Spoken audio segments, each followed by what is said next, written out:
Welcome back to the channel. Today we are going to build a fairly basic garage shelf system, including firewood and kindling storage. Well, this is the old shelving. That's no good. We have this nice wall here. We've done some work on our dryer vent, and now we're going to build a spot to store firewood, kindling, and also a shelf to put some things and some bins on top. Now's the time to paint that wall. So I happen to have some white paint that I painted the door with the other day when I fixed that up. So we're going to paint this entire wall first, and then we're going to build the shelves right into connected to the wall when we're done. So let's get some paint out and get started.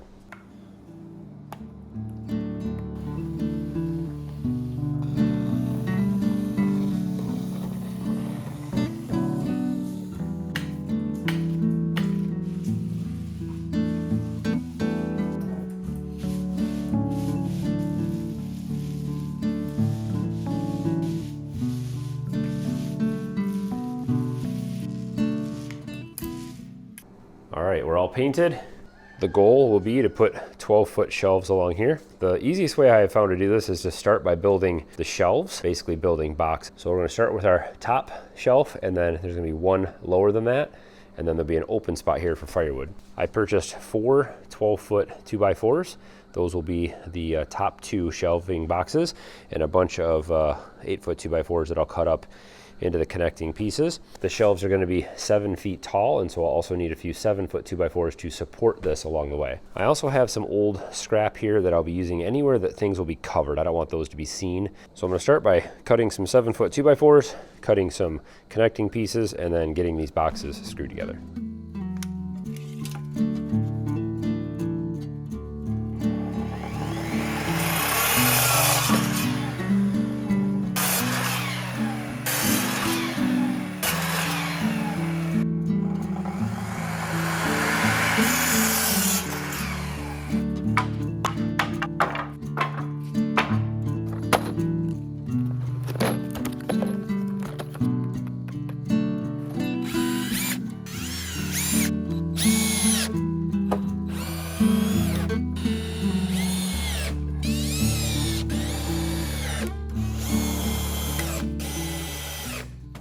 All right, first and second boxes are complete. The top shelf is going to be 7 feet off the ground, so I'm going to put a mark at 7 feet along the wall here. I'm going to make sure this is level in the end, but I just want to get a good place to start. And I'm also going to mark my studs. I'm going to use a stud finder and mark off all the studs. I want to get every single stud all the way along this wall. Once the boxes are completed and you have everything marked, everything goes together pretty quick.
All right, I have all of the framing done, well, majority of it anyway.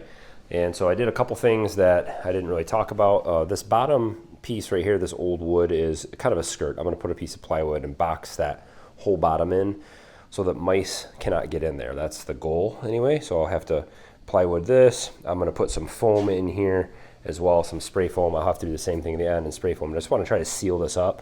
All of the screws that went in the wall, these are 3-inch screws, and I had a few 4-inch screws that I put in here and there. You could go all 4-inch screws on this because you've got an 1.5 inch 2x4, you've got a 1/2 inch or maybe even 5/8 inch of drywall, and then you want to get to the stud. And you know these are sunk in 1/8 of an inch or so anyway, so you're getting a good 1/2 to 3/4 inch bite on the studs with each of those screws, and there's a lot of screws in there, so this is solid. It can hold quite a bit of weight. This section right here is going to hold a lot of weight because of all the wood, and so I put some 4x4s on the front, which should help to distribute that weight a little bit more to the floor. That back 2x4 has 2, 4, 6, 8, 10 deck screws along the back, and then all the extra supports that we have connecting it, so it should hold the weight just fine. I found a whole bunch of scrap dimensional lumber, a whole bunch of 2x6s, 2x8s, and 2x10s. And so I'm going to cut all of these to 18 inches. All those pieces will go on the bottom of my firewood section here, so that's going to be nice and tough to hold all that weight at the bottom. And I'll have to put some kind of an end on this so the wood doesn't fall that way, and then some kind of an end on that so the wood doesn't fall that way.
All right, we have everything done except for putting the actual shelves on. So I'll talk to you about some of the ways you can do that for super cheap. I've got some of my 1/4 inch paneling here. I want to seal all this in so that mice don't get in here, and I don't want dirt and dust and stuff just getting stuck underneath there. So I'm going to seal all this in. This will get painted. This is some scrap 1/4 inch plywood I had laying around outside. So there's lots of ways to cover shelves. You've seen me use 2x4s. These are obviously it's going to hold a lot of weight with the wood being stacked in here. So those are a good option. Scrap 2x4s. I've got just miscellaneous different styles, old ones, new ones, treated, not treated. And 1x material is great. I actually had an old shelf that was in the house that I was kind of beat up. I didn't want it anymore, so I actually cut it all up into 18-inch pieces, and this was already all pre-stained. And I had some other another project that I had some extra 1x material. So just various assortment of wood here. This will make a nice solid shelf. This is all just going to get brad nailed in. I also have a lot of these little pickets that I cut up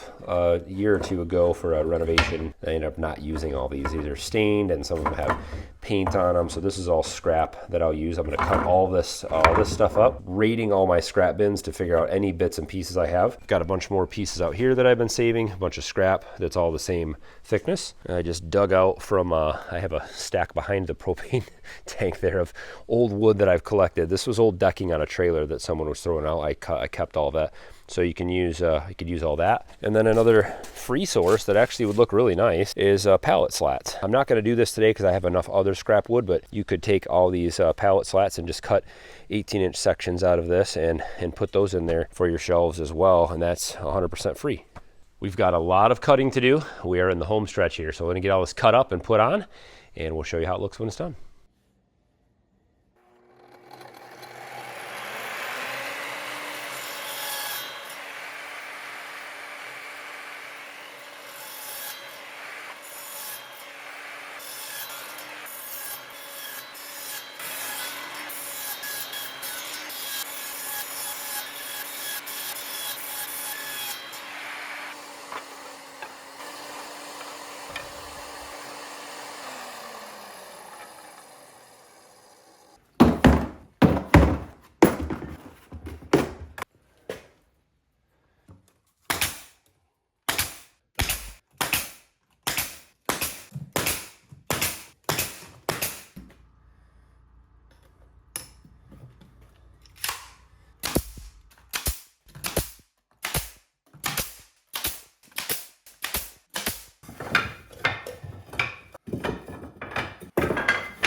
Well, it's late, and that is a wrap on this project.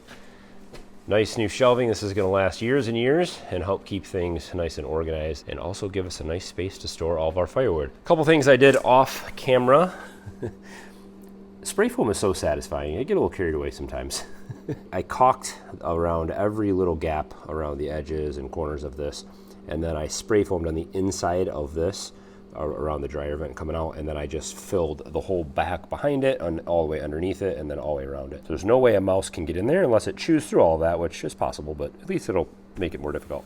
On the end, I left this little space here because I wanted to be able to have access to the dryer vent here if I needed to change out the hood or do something, and also the little garage sensors in the end of the garage door here. I didn't want the shelf to go right to the end. So this is just a little shelf here. I can store long things. I could put a weed whipper in there, or sports things, baseball bats, hockey sticks, brooms, whatever. The top, I used all that old decking, so all of that decking was free. That's actually very tough, even though it was old trailer decking and it's been out in the weather a long time. That was originally, it's treated wood. It will last a long time, especially in here out of the weather. So the top shelf will be for bins and heavy things that I don't access very often. The second shelf here is all made out of those pickets. Those were from that basement renovation project we did. We stained a bunch of them and we decided not to use them all. I like leaving the gaps between the decking. It just helps cobwebs and dust and things like that. I'll be able to clean it off easier. You can just kind of sweep that stuff off up there or blow it with the leaf blower from underneath. This shelf right here was made out of a bunch of free scrap also,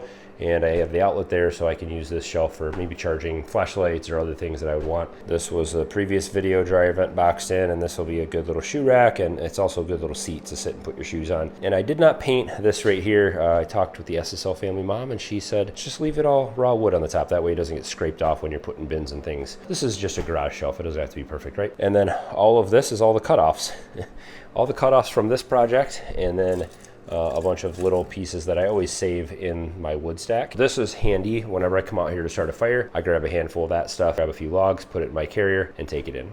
I love doing projects like this because they're very low budget and high impact. So all I needed to pay for this was a box of screws and some new 2x4s. All the rest I used was scrap and pieces and bits that I had laying around here. If you don't have all that scrap laying around, you can get some pallets. You could do the entire shelf with just pallet slats. And also the 2x4 pieces that come off of the pallets you could use for a lot of the 2x4 cross members and things. So you could really do this for under 60 bucks if you really wanted to. On this project, I spent about $150. That includes the sheet of plywood I bought, the 1/2 inch sheet of plywood, that was about 30 bucks, the 2 cans of spray foam, several boxes of screws. I bought a big 5-pound box of screws plus a couple 1-pound boxes of screws and a bunch of 2x4s, of which I have 6 or 8 left over that I'm gonna use on a future project. All in all, very inexpensive. If you were gonna buy shelves, even good heavy duty shelves from Home Depot or something, it costs you way more than this to even just put some shelves in your garage. Definitely takes a little bit of extra effort, but you can do it for very cheap. Let me know what you guys think, and let me know what improvements or changes you would make, or what things could I add on to this as I